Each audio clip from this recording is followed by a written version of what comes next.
사랑하는 성도 여러분, 저희는 요즘 변화에 대해서 말씀을 나누고 있습니다.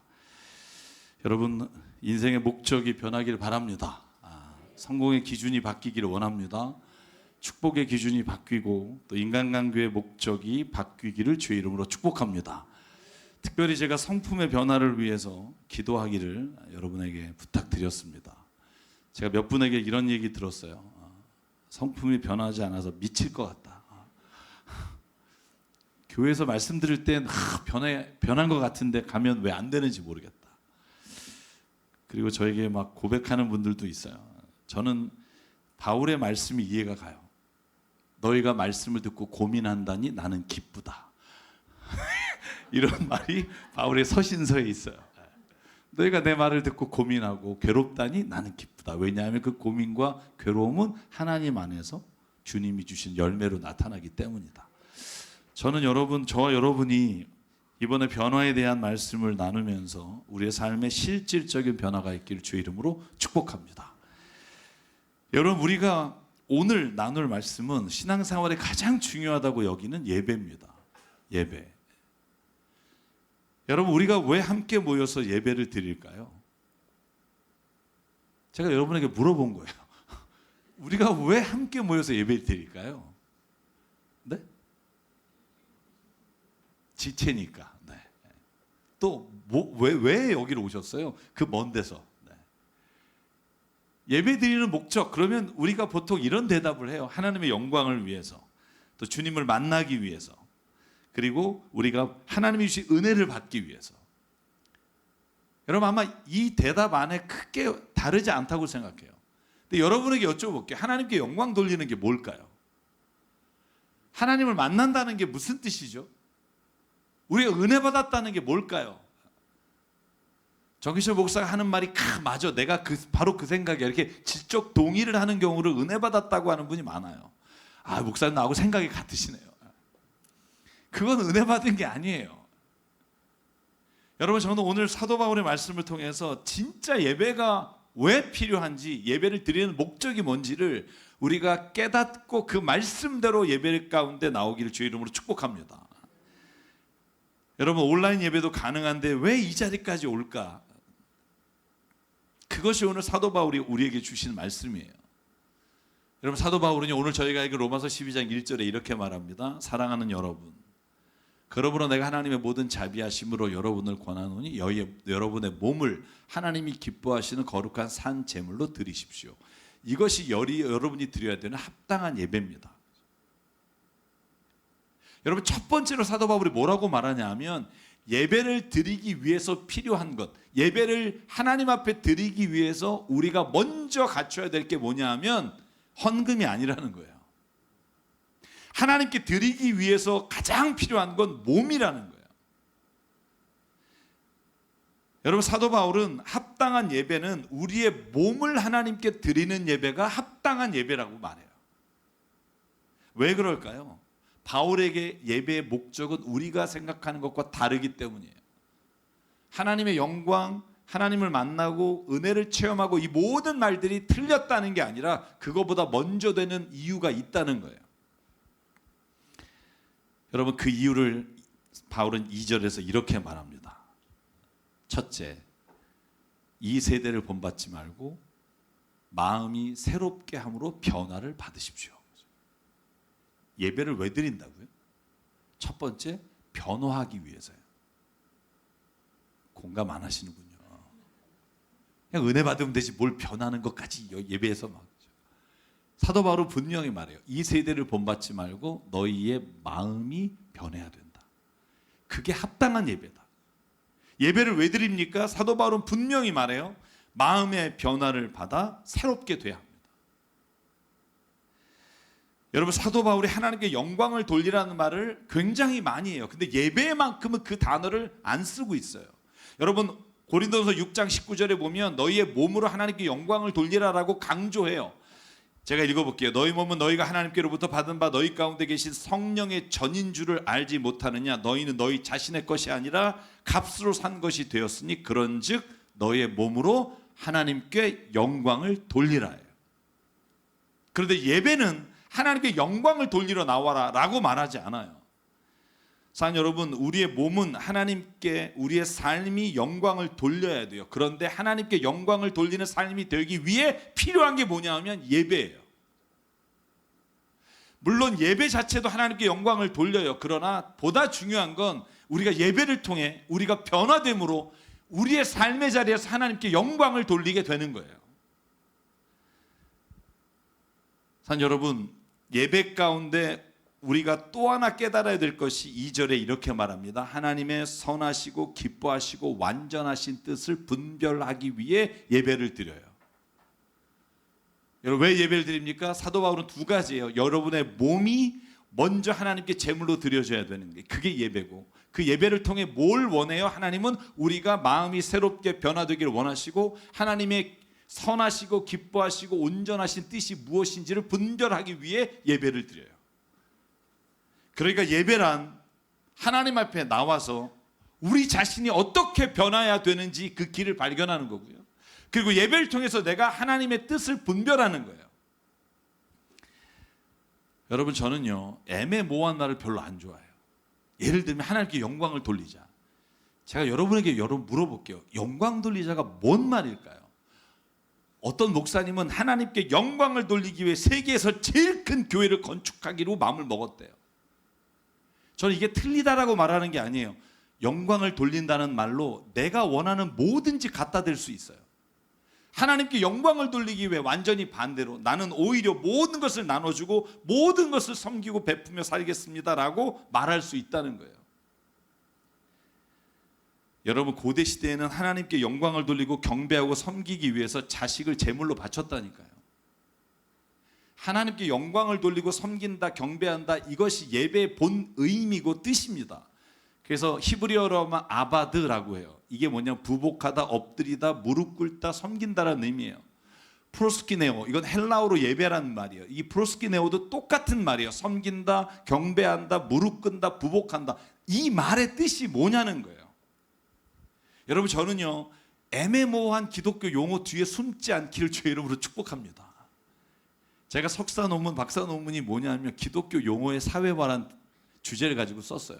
그러니까 우리가 말하는 모든 단어들을 세상 사람들 이해 못해요. 영광, 구원, 거룩, 세례, 이 말을 우리가 구체적으로 삶의 자리에서 어떻게 해야 되는지를 말해주는 게 저는 설교이고 그것이 성경 말씀을 통해서 깨달아야 되는 거라고 믿어요.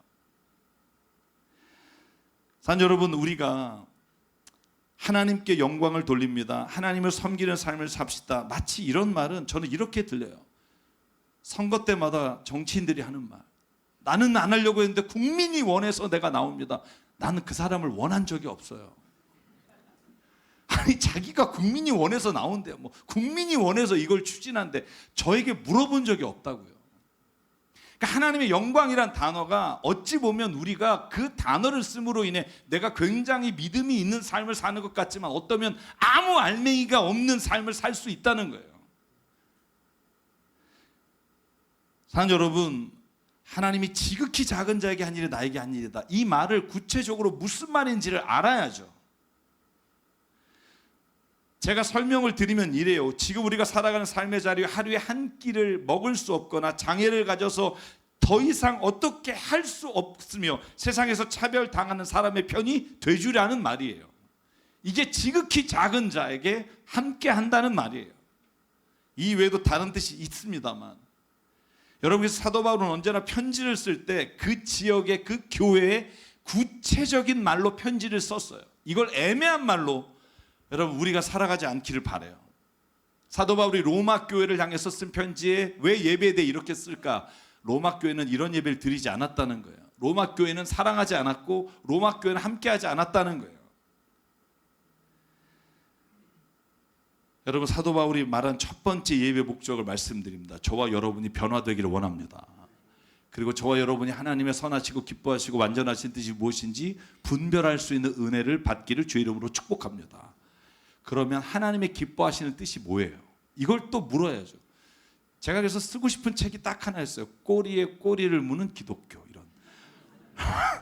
하나님이 기뻐하시는 게 뭐예요? 성경에 나와 있어요. 여러분, 잠언서를 볼까요? 21장 4절. 2절로 4절. 사람의 행위는 자기의 눈에는 모두 옳게 보이나. 그렇죠. 자기가 다 옳다고 생각하죠. 그러나 주님께서는 그 마음을 꿰뚫어 보신다. 주님께서는 정의와 공평을 지키며 사는 것을, 잘 들으십시오, 제사를 드리는 일보다 더 기뻐하신다. 거만한 눈과 오만한 마음, 이러한 죄는 악인을 구별하는 표시다. 하나님 뭘 기뻐하세요? 예배드리고 난 예배드렸으니까 나는 온전히 하나님께 기쁨을 드렸다가 아니라는 거예요.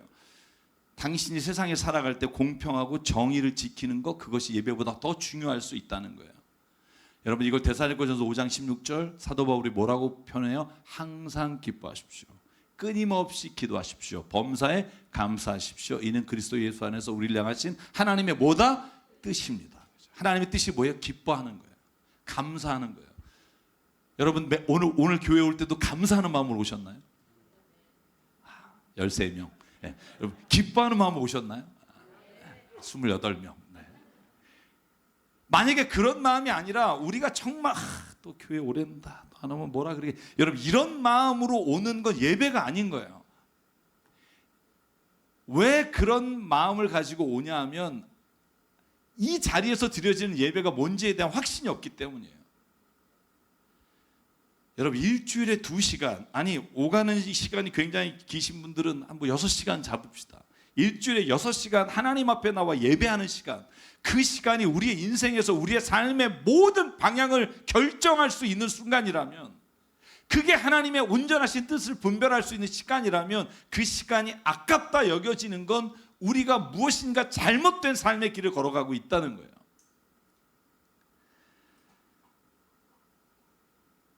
사랑하는 여러분, 여러분은 지금 바울이 말하는 예배 목적대로 이 자리에 앉아 계십니까? 저는 오늘 말씀을 통해 여러분과 제가 변화를 갈망하는 은혜가 있기를 원합니다. 하나님, 나는 왜 이런지 모르겠어요. 안 됩니다. 그때 주님이 성령께서 하시는 음성을 통해 내가 주님의 뜻을 분별하는 은혜가 있기를 원합니다. 근데 사도 바울이 말하는 예배가 여기서 시작이에요. 오늘 로마서 12장 1절 2절에서 사도 바울이 합당한 예배에 대해 말씀드리고 난 다음에 나머지 3절부터 맨 끝절까지는 무슨 내용인 줄 아세요? 성도의 연합과 은사에 관한 말이에요. 쉽게 말하면 사도 바울이 생각하는 예배는 혼자 드리는 게 아니라는 거예요. 혼자 드리는 게 아니라 한 지체가 함께 모여 한 몸을 이루어 살아계신 하나님 앞에 찬양과 영광과 감사를 드리는 게 예배라는 거예요. 각자가 가진 은사대로 함께 모여 온 몸이 주님을 향해 고백하는 게 예배라는 거예요. 여러분, 그래서 4절과 5절에 이렇게 되어 있습니다. 한 몸에 많은 지체가 있으나 그 지체들이 다 같은 일을 하는 게 아닙니다. 이와 같이 우리도 여럿이지만 그리스도 안에서 한 몸을 이루고 있으며 각 사람은 서로 지체입니다. 은사대로 주 앞에 나와 예배를 드리는 거예요. 여러분, 우리는 개인이 예배를 드린다고 생각해요. 그래서 내가 개인이 여기에 오나 집에서 예배 드리나 똑같다고 생각해요. 근데 여러분, 한번 예배를 집에서 드려보시면 알아요. 여기서 함께 드리는 예배와 집에서 스크린으로 아니면 핸드폰으로 보는 예배가 같은 예배가 아니에요. 왜 그러냐 하면 거기엔 공동체의 연합과 한 몸을 이룬 그 기쁨과 감격이 없기 때문이에요. 여러분, 저는 그래서 오늘 사도 바울의 이 말씀을 다 들으면 이런 말을 하면 안 된다는 거예요. 난 정말 다른 사람과 어울려서 예배하는 건 힘들어. 이해해요. 왜냐하면 여태까지 그렇게 사셨으니까. 근데 저는 이렇게 말씀드리고 싶어요. 그게 옳은 건 아니에요. 왜냐하면 진정한 예배는 하나님과 나와의 관계로 끝나는 게 아니라 하나님과 나와 이웃이라는 삼중 관계가 온전히 되는 게 예배이기 때문에, 뭔가 내가 타인과 만나는 게 뭔가 불편하고 부족하고 타인에게 축복하는 것 자체가 어색하다는 게 이미 하나님이 창조하신 그 창조의 법을 떠나 있다는 걸 말해요. 여러분, 다른 사람을 축복하고 다른 사람에게 뭔가 하나님의 위로와 감격을 주는 게 기쁨이지 않아요? 기쁨이지 않아요. 이런 것 같아요, 여러분 지금. 기쁨이지 않아요? 기쁨이지 않나요? 어떻게 얼굴을 그렇게 하고 계실 수가 있어요? 아니, 제가 이 정도로 흥분해서 말했는데, 그죠? 오늘 내가 교회 왔을 때, 내가 그 집사님을 만나서 인사를 나누고 축복하고 막 이게 너무너무 여러분에게 기쁨과 감격이 되는 게 예배라는 거예요. 왜? 성경에서 오늘 사도 바울이 뭐라 그래요? 너희가 왔을 때 너희가 섬기는 은사가 있고, 때로는 어떤 사람 예언의 은사가 있고, 어떤 사람 말씀을 가르치는 은사가 있고, 모든 은사가 있는데 그 은사를 기쁨으로 열정적으로 해 나갈 때 뭐가 돼? 온전한 예배가 이루어진다는 거예요. 여러분, 저는 그래서 아직도 우리가 그리스도인이지만 사람과 어울리는 게 힘들 분이 있다면 저는 그분을 비난해서는 안 된다고 생각해요. 그러나 그분이 지금 우리가 기쁨으로 누리는 이 연합의 예배에 참여할 수 있게 우리가 끊임없이 축복하며 격려하며 위로해야 된다고 생각해요. 여러분, 서로가 축복하고 사랑하고 격려하는 게 예배의 본질이다. 이게 로마서 12장 6절부터 그 이하의 모든 내용이에요. 제가 읽어볼까요? 하나님께서는 우리에게 주신 은혜를 따라 우리는 저마다 신령한 선물을 가지고 있습니다. 여러분, 나는 은사가 없다 하시는 분들은요, 여러분 하나님에 대해서 자신을 못 봐서 그래요. 모든 사람이 은사가 있어요. 가령 예언하는 사람. 예언이란 말은요, 미래를 뭐 동쪽에서 기인이 온다 이런 게 아니라고 말씀드렸잖아요. 예언이란 성경은 대언이에요. 대언. 하나님의 말씀을 대신 알려주는 거예요. 섬기는 일이면 섬기는 일에 힘써야 하고, 가르치는 사람이면 가르치는 일에. 저는 아침 10시마다 여러분 주일학교 아이들에게 정말 지금 6개월 동안 영어를 가르치고 음악을 가르치는 이 두 분을 보면 막 볼 때마다 은혜를 받아요. 집이 가깝냐? 진짜 멀어요. 여러분, 섬기는 일이에요. 그러면 섬기는 일에 힘써서 하고, 가르치는 사람이면 주일학교 교사 여러분 정말 축복해 주셔야 돼요. 권면하는 사람이면 권면하는 일에, 나누는 사람이면 순수한 마음으로, 지도하는 사람 열정이고, 자선을 베푸는 사람 기쁨으로 해야 합니다. 이게 예배를 드리는 공동체 안에 이루어져야 될 일이라고 사도 바울이 말하는 거예요. 여러분, 초대교회 성도들이 이렇게 예배했어요. 사도행전 2장 46절, 날마다 마음을 같이하고 성전에 모이기를 힘썼으며, 뿐만 아니라 집에서 떡을 떼며 기쁨과 순전한 마음으로 음식을 먹고 하나님을 찬미하고 온 백성의 칭송을 받으니 주께서 구원받은 사람을 날마다 더하셨다. 할렐루야. 저는 날마다 더해지는 우리 교회 은혜가 있기를 바라요. 제가 이제 여기만 참으면 되겠네요. 네. 저는요, 이런 말에 여러분이 속지 않았으면 좋겠어요. 나는 인간을 바라보지 않고 하나님만 바라봐. 위험한 사람이에요. 위험한 분이에요. 나는 사람들 이해 받을 필요 없어. 난 하나님만 나를 이해해 주시면 돼. 위험한 분이에요. 난 사람이 아니라 오직 주님께만 충성한다. 위험한 분이에요. 굉장히 믿음이 좋아 보이지만 사실 이건 믿음이 없는 거예요. 왜냐하면 성령이 말하는 믿음이란 하나님과 관계 안에서 만남을 통해 변화되고, 그러므로 말미암아 사람과의 관계가 변하고 자기 자신과 화해하는 자가 믿음이 있는 자이기 때문이에요. 심지어 예수님은 너희가 예배드리러 올 때, 하나님께 예물을 드릴 때 다른 사람과 화해하지 않고 아직도 마음에 불편한 게 있다면 예물을 드리지 말고 그걸 잠깐 홀대해 놓고 그 사람과 화해하고 와서 예물을 주께 드리라. 이게 예수님이 말하는 예배라고요. 나는 하나님을 믿지만 절대로 나는 사람하고 어울리고 변하고 싶지 않아. 이런 분은 제가 예를 들면 이런 거예요. 나는 의사 면허증 받았지만 절대로 수술은 안 할 거고 환자는 안 만날 거야. 뭐하러 면허 땄어요? 내가 하나님을 만났어요. 살아계심을 체험했어요. 그러면 그 다음 스텝은 당연히 나가야 되는 게 뭐냐면 사람을 사랑하는 일이에요. 여러분, 마태복음 22장 37절부터 하죠. 예수께서 뭐라고 되어 있냐면 이렇게 말해요. 내 마음을 다하고 목숨을 다하고 내 뜻을 다하여 주 너의 하나님을 사랑하라. 이게 하나님 기뻐하시는 일이라. 끝! 아니에요. 이게 첫 번째 계명이고 우선되지만, 그러나 이걸 통해 하나님이 원하는 게 뭔 줄 아니? 둘째 계명은 이것이니 내 이웃을 내 몸과 같이 사랑하라. 이 두 계명에서 온 율법과 예언서의 본뜻이 달려있느니라. 아멘. 앞에 것만 나는 하겠다. 여러분, 이건 내가 믿음을 내 마음대로 하겠다는 거예요. 내가 내 이웃을 내 몸과 같이 섬기지 못해요. 그렇게 하는 게 어려워요. 저는 그것을 비난하지 않아요. 그런데 나는 그렇게 못할 거야, 그리고 안 할 거야, 그건 여러분 하나님의 말씀으로 말미암아 여러분이 책만 받게 될 거예요. 여러분, 로마서 12장 11절과 13절에 바울이 이렇게 말해요. 여러분, 열심을 내서 부지런히 일하고 성령으로 뜨거워진 마음으로 무득을 생각해요. 주님을 생각하고 섬기십시오. 그런데 그걸로 끝나지 마시고 소망을 품고 즐거워하며 환난 날을 참으며 기도를 하십시오. 개인적인 거죠. 13절만 읽을게요. 시작. 성도들의 쓸 것을 공급하고 손님 대접하기를 힘쓰십시오. 항상 연결이 돼요. 주님을 섬깁니까? 그러면 너희가 손님을 대접하고 그리고 쓸 것을 공급해 주십시오. 제가 11조가 이런 거라 그랬잖아요. 11조는 우리끼리 모아놓고 우리끼리 잘 먹자가 아니라 11조는 3년에 한 번씩 국간에서 가난한 자와 과부와 어려운 자를 위해 나누기 위해 모으는 게 11조라고 말씀드렸잖아요. 우리는 이 셋을 분리하고 싶어 해요. 하나님과 나의 관계만 지키고 싶어 해요. 왜냐하면 내가 누군가의 관계 안에 들어가면 그를 이해하고 용납해야 되는 과정이 힘들기 때문이에요. 그런데 예수님은요, 우리에게 더 힘든 일을 이야기해요. 로마서 12장 14절. 이것까지 하라 그러면 여러분이 교회를 안 나오실 수도 있어서 이건 그냥 제가 별첨으로 할게요. 별첨. 여러분이 하셔도 되고 안 하시면 할 수 없고 뭐 이런. 여러분을 박해하는 사람을 축복하십시오. 별첨. 이건 뭐 안 하면 기독교인이 아니다 이런 얘기 안 할게요. 축복하고 저주하지 마십시오. 기뻐하는 사람과 함께 기뻐하고 우는 사람과 함께 우십시오.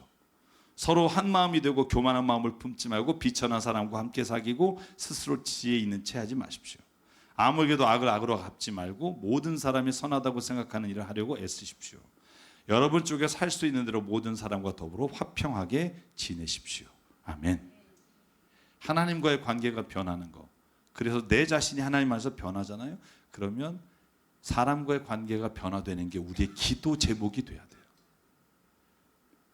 내가 하나님을 믿지만 가족 관계는 변하기 싫고, 난 아내와의 관계가 남편과의 관계는 변하기 싫고, 사람과의 관계는 변하기 싫어. 이건 나야. 건들지 마. 이렇게 할 때 예수님이 말씀하시는 거예요. 할 수 있는 대로 모든 사람과 화평하길 원한다. 그게 너 자신과 너의 이웃과 하나님과. 여러분 주기도문을 보실래요? 주기도문이 이렇게 돼 있지 않아요. 그러므로 너희는 이렇게 기도하라. 하늘에 계신 나의 아버지 그의 이름을 거룩하게 하시며 오늘날 나에게 필요한 양식을 주시고가 아니라 주기도문은 복수로 돼 있어요. 이 말은 뭐냐면 예배 공동체는요, 나를 위한 기도와 나를 위한 삶에서 벗어나는 게 하나님을 만난 사람이에요. 여러분 주기도문 읽으면서 하늘에 계신 우리 아버지인데 나의 아버지로 고백하는 분이 얼마나 많은지 몰라요. 나에게 일용한 양식을 주옵시고. 여러분 이 말은 뭐냐 하면 오늘 나에겐 풍족할지 모르지만 누군가가 한 끼 식사를 하는 못하는 사람을 내가 공동체의 기도를 통해 하나님 앞에 나가야 되는 거예요. 우리의 죄를 용서해 주시지 나의 죄를 용서해 달라는 게 아니에요. 여러분 예언서에 보면 그러므로 사도들이 뭐라 그래요? 예언자들이 어떻게 고백해요? 하나님 이 백성이 지은 죄는 나의 죄입니다. 성도들이 지은 잘못은 나의 죄며 나의 잘못입니다 라고 고백하는 게 하나님이 우리에게 알려주신 공동체의 기도예요. 여러분 종교 사이트에 가보고 인터넷에 제가 한번 이거 쳐보십시오. 소원 성취, 무병장수, 부귀영화 이 세 단어 치면 반드시 법회가 나와요. 무당, 법회 이게 제일 많으시더라고요. 근데 저는 놀라운 게 이 세 단어를 치면 교회 부흥회 포스터가 또 제일 많이 나와요. 왜 예배 드립니까? 무병장수, 소원성취, 불로장생. 여러분 그건 예배가 아니에요. 오늘 사도 바울이 우리에게 분명히 말해요. 예배를 통해 회개와 변화가 이루어지고 예배를 통해 구원과 하나님의 나라를 이루어가는 거. 그게 예배예요. 그걸 위해 필요할 때 하나님 우리의 물질을 공급해 주시고 그걸 위해 필요할 때 건강을 회복시켜 주시고 그걸 위해서 필요할 때 나에게 능력을 주시고 그것으로 필요할 때 하나님 나를 통해 하나님의 사람으로 세워주시는 거예요. 이 우선순위가 바뀌면 우리는 세상에서 소원성취, 무병장수, 부귀영화를 누리기 위해 구슬하는 모든 사람과 다를 게 없다는 거예요. 여러분 그래서 요한복음 4장에 사마리아 여인과 예수님이 대답하시다가 둘이 얘기하다가 여러분 예수님의 얘기가 요한복음 4장 22절에 바뀌어요. 어떻게 바뀌는 줄 아세요? 사마리아 여인하고 둘이 얘기하는데 예수님이 이렇게 말해요. 너희는 알지 못하는 걸 우리는 안다. 복수로 갑자기 바뀌어요. 이걸 가지고 신학적으로 저희가 분석할 때 왜 이렇게 단수에서 복수로 변화될까 하는 본문들이 여러 개 나오는데 이건 분명히 예수께서 공동체의 목적과 의미를 함께 말씀하신다고 봐요. 그러니까 한 사람이 변화되고 한 사람이 우울증에서 혹은 한 사람이 어려움 가운데 회복되는 건 단지 여러분만을 위한 게 아니라 그 누군가에게 이 변화됨이 기쁨이 되는 소식이 돼야 하는 거예요. 그러니까 사마리아 여인 예수님을 만나고 누군지 안 다음에 어떻게 해요? 물고기를 버려두고 마을에 들어가서 예수가 누구신지를 전하러 다닌다는 거예요. 제가 좋아하는 독일어가 있다고 말씀드렸어요. auf, 그러니까 가베 ist auf 가베란 말. 제가 요번에도 어디에다 글을 쓸 때 썼어요. 가베가 선물이라는 뜻이에요. 아프가베가 헌신한 뜻도 되고 나눔이란 뜻도 되고 누군가에게 준다는 뜻이 돼요. 저는 기독교는 이런 거라고 생각해요. 하나님이 내게 주신 선물이 누군가에게 나누기 위한, 누군가에게 베풀기 위해 하나님이 나에게 맡겨주신 거라는, 이게 청직이라는 거예요. 여러분, 우리가 왜 예배를 드려요? 내가 잘 되기 위해. 여러분 집에서 혼자 하셔도 돼요. 근데 진정한 예배는 나의 온전한 회복과 나를 위한 게 아니라 하나님이 말씀하신 이 땅에 하나님의 나라와 내가 있는 자리에서 하나님의 것이 회복되기 위해 우리가 모이는 거예요. 그리고 저는 교회가 그것을 연습하고 훈련하는 곳이라고 믿어요. 여기서 사랑을 회복하고 여기서 훈련하지 않으면 어떻게 나가서 우리가 사람들과 함께 더불어 하나님의 나라를 만들 수 있겠어요? 여기서 실습해 보는 거예요. 아멘. 아, 되는구나. 와, 진짜 하나님의 사랑을 느끼니까 야, 서로가 이렇게 다 주고도 아깝지가 않네. 여러분 찬송가 조심히 불러야 돼요. 내게 있는 모든 것을 아깝지만 드리네, 이렇게 부른 분이 있더라고요. 아, 하나님의 주신 걸 나눌 때 더 좋은 것이 되는구나라는 걸 체험하는 장소가 교회가 돼야 돼요. 여러분, 제가 이 이야기만 하고 마실게요. 키에르케고르라는 사람이 예배를 이렇게 정의를 했어요. 이사야 6장 1절부터 말씀을 보고, 예배란 하나님과의 개인적인 관계에서 시작해서 회개와 결단으로 이어지는 헌신의 과정이다. 역시 멋있는 사람은 멋있게 말해요. 그리고 이사야 6장 이렇게 분석해요. 3절부터 하나님을 만나요. 성전에서 거룩하시다, 거룩하시다. 그리고 거룩하신 하나님을 만난 이사야가 자기 입술의 부정함과 남을 저주하는 말들이 내 입에서 나간 것을 기억하며 회개해요. 5절, 내 입술의 부정한 백성 가운데 살았으므로 주님을 만났으니 이제 나는 어떻게 하면 좋을까? 재앙이 닥쳤구나. 그렇게 한탄하고 회개할 때, 여러분 그때 스랍들이 와서 그의 입술을 부치깽이로 다 태우고, 7절에 말합니다. 이것이 너의 입술에 닿았으니 너의 악은 사라지고 너의 죄는 사해졌다. 그리고 그것으로 끝나는 게 아니라 8절에 보면 그때 나는 주님의 음성을 듣게 돼요. 내가 누구를 보내며 우리를 대신해 갈까?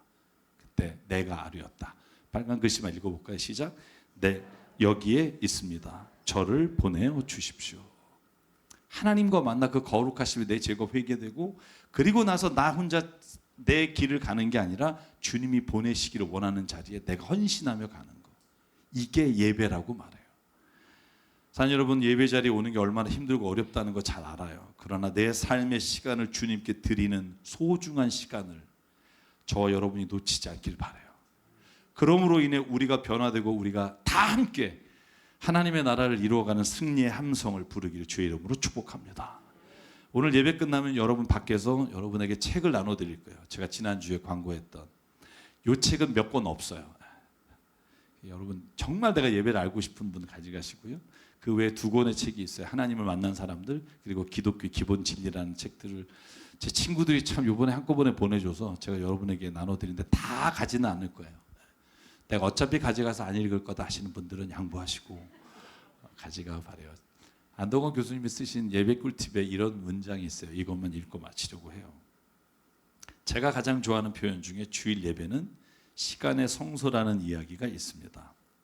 모든 일상이 주님과 함께하는 시간이지만 특별한 시간을 정하여 구별하여 거룩함을 맛본다는 의미입니다. 교회에서 공동체 예배를 드리는 것은 매우 의미 있고 중요한 일입니다. 개인 경건 행위는 하나님과의 수직적인 친밀한 관계 형성을 위해 바람직하지만, 예배를 통해 자신을 돌아보고 예배 공동체에서 서로 격려하며 믿음의 여정을 건강하게 걸어갈 수 있어야 합니다. 저는 그것이 교회라고 믿습니다. 여러분, 이 교회가 저와 여러분의 삶에 이루어지기를 주의 이름으로 축복합니다. 그래서 이 찬양을 부르고 싶어요. 결국 교회는 우리가 이곳에서 하나님의 나라를 체험하고 우리의 삶의 자리에서 하나님의 나라를 이루어가는 거예요. 사도 바울이 말했죠. 하나님의 나라는 뭐다? 먹고 마시는 것이 아니라 하나님의 의와 평강과 하나님의 기쁨이 되는 거. 오늘 그래서 저와 여러분에게 예배가 회복되고요, 우리가 가는 곳에 그 하나님의 나라가 회복되길 원하고 그 훈련을 이곳에서 우리가 해나가길 간절히 바라요. 그래서 찬양할게요.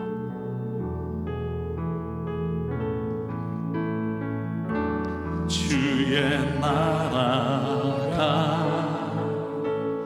임할 때 하나님 임재하실 때 예배가 회복되며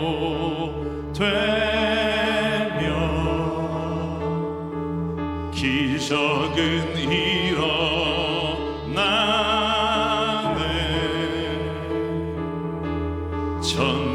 전능하신 주 영원하신 능력의 통치자 자유가 선포되어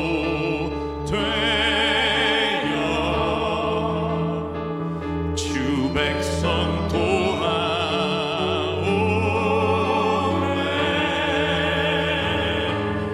하나님 나라 임하소서. 영광과 존귀 능력과 위엄 놀라운 사랑의 기적의 하나님 지금 이곳에 오소서. 하나님 나라 임하소서. 영광과 존귀 능력과 위엄 놀라운 사랑의 기적의 하나님 지금 이곳에 오소서. 우리 일어나서 모두 고백할게요. 주의 나라가 임할, 주님의 나라가 임하길 원합니다. 하나님 임재하실 때 예배가 회복되며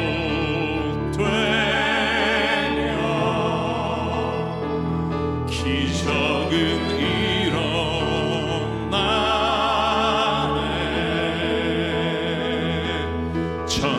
전능하신 주 영원하신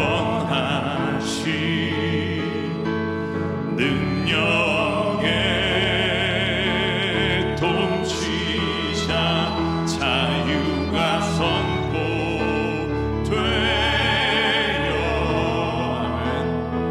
주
적의 하나님 지금 이곳에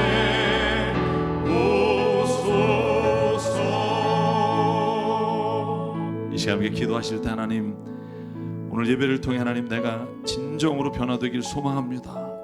주님의 나라와 주님의 뜻을, 하나님 주님의 기뻐하시는 선하신 뜻을 우리가 분별하길 원합니다.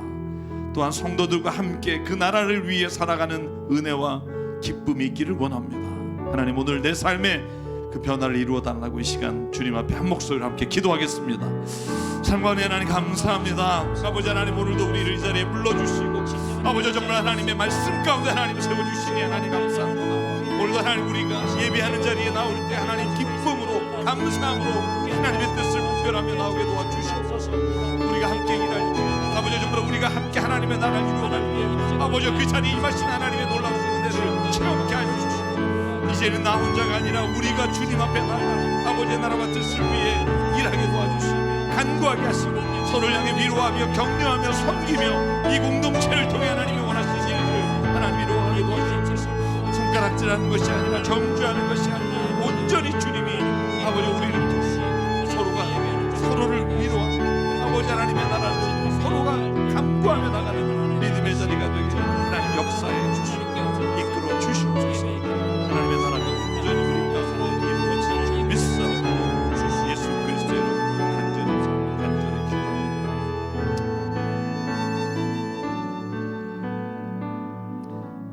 사랑과 은혜 하나님, 오늘 우리가 함께 모여 예배를 드릴 때 나 자신이 모든 죄와 불의와 욕심과 정욕으로 예수 그리스도 안에서 회복돼야 하고 용서받아야 될 죄님을 보게 하여 주시옵소서. 그러나 주님, 이 이기적인 모습을 가졌음에도 불구하고 하나님 오늘도 주님이 우리를 회복시켜 주시고 용서하여 주셨으므로 하나님 오늘도 세상에 나가 아니 이 자리에서 주님 서로가 서로를 위로하고 격려하며 하나님의 사랑을 나누는 공동체를 이루게 하여 주시옵소서. 변화되어 새 사람 되게 하시고 하나님의 온전하신 뜻을 분별하게 하시고 그러므로 하나님 새 사람 교회를 통해 주께서 일하실 것을 바라보며 확신 가운데 나가게 도와 주시옵소서. 하나님 또한 간절히 기도합니다. 우리가 가는 자리마다 하나님의 나라가 이루어지게 하여 주시옵소서. 가정이 하나님의 나라가 되기 원합니다. 우리의 입술의 말로 하나님 늘 사랑과 격려의 말이 나가기를 원합니다. 우리의 직장과 우리의 교회가 하나님의 나라로 세워지길 원합니다. 주님 인도해 주시옵소서. 오늘도 우리에게 주신 하나님의 놀라우신 은혜를 기억하며 이 시간 우리의 몸과 마음과 시간과 달란트를 하나님께 올려드립니다. 하나님의 나라와 뜻을 위해 사용해 주시옵소서. 이제는 우리 주 예수 그리스도의 은혜와 하나님 아버지의 무한하신 사랑과 성령님의 감동 감화 충만 교통 위로하심이 오늘 이 시간 예배드리는 자의 기쁨과 은혜를 체험케 하신 주님, 그리고 그 자리를 떠나지 않기로 다짐하며 삶의 자리로 돌아가는 여긴 한 분 한 분 머리 위에 지금부터 영원토록 함께 하시기를 간절히 축원하옵나이다. 아멘.